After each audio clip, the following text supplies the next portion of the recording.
Today I'm going to do a brief overview of how to evaluate websites when you're doing research. Now this research could be personal, just for your own use, or this research could be for school and class. First thing I want to go over is the different web address endings.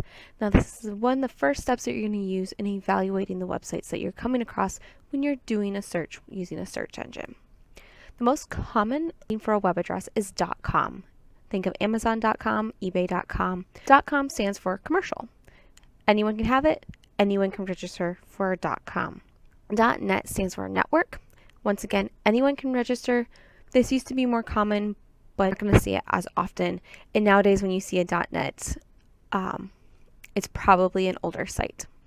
There's .org, typically used by organizations, especially nonprofits, but once again, anybody can register a .org. .gov stands for government. This is government agencies in the US. So your state governments and your federal government sites will use a .gov. If you are looking for information about that should be on a government site and it's not on a .gov, then that is most likely not the official agency website. The other ending is .edu. This is used for education, mostly by colleges and universities. When you're on these sites, you're going to be on a specific college's or university's website. Alright, so how does this help when you're actually trying to do some searching? We're going to start by doing a search on Google. Google is a search engine, very, very common. Most people start here when doing their research. Today we're going to search DMV. I'm looking for information about the DMV.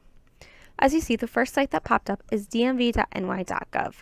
Right here shows the URL for that site. And that is the official New York State government website for the Department of Motor Vehicles in New York. We know that because it says ny.gov.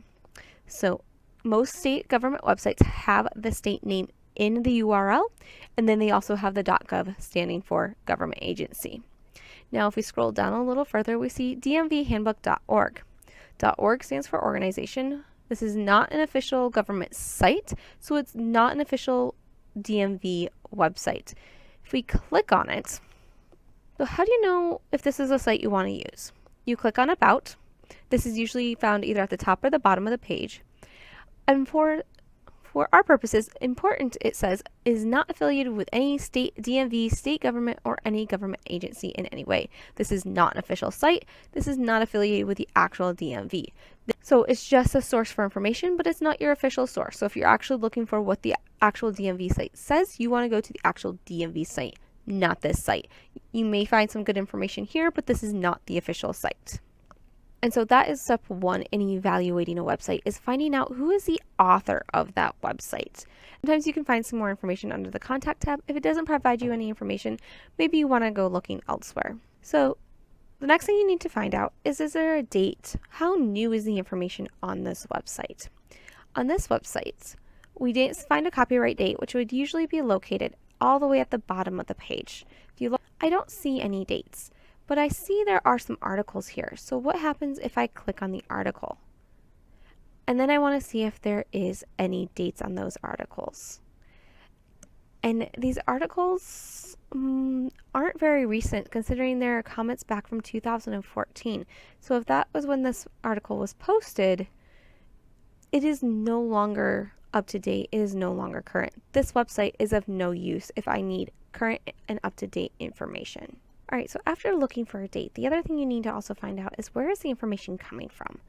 So this site has some articles and they provide some other links. And if we click on the links, what does it tell us? This information is so old that the page that it was referring to is no longer active. It has been removed. So this site is not a good site. So if we go back, let's click on the actual DMV website. We can see it has current up-to-date information. It's had postings recently. It's got current information. It's got links to other information by the states. So we know that this is a good website because it is the actual state website. Let's check out this other site, dmvusa.com. Once again, it's not a government site, but it provides links to the other DMV sites. It tells us it is not affiliated, endorsed, or sponsored by any of the state agencies. It does have a current copyright. And let's check the About Us. So this site has given us, it tells us who it's by. It's by an insurance company. It is up to date. It is sourcing information from the actual state websites. So maybe this site is more useful than the other site, but still I would recommend you go to the actual state DMV site. The layout of the site is okay. It looks a little dated, but it is easy to navigate. Things that would indicate that a site is not good is poor spelling, poor grammar, overloaded with ads to the point where you can barely read the information on the site, and if it doesn't provide sources or links to where it's getting its information.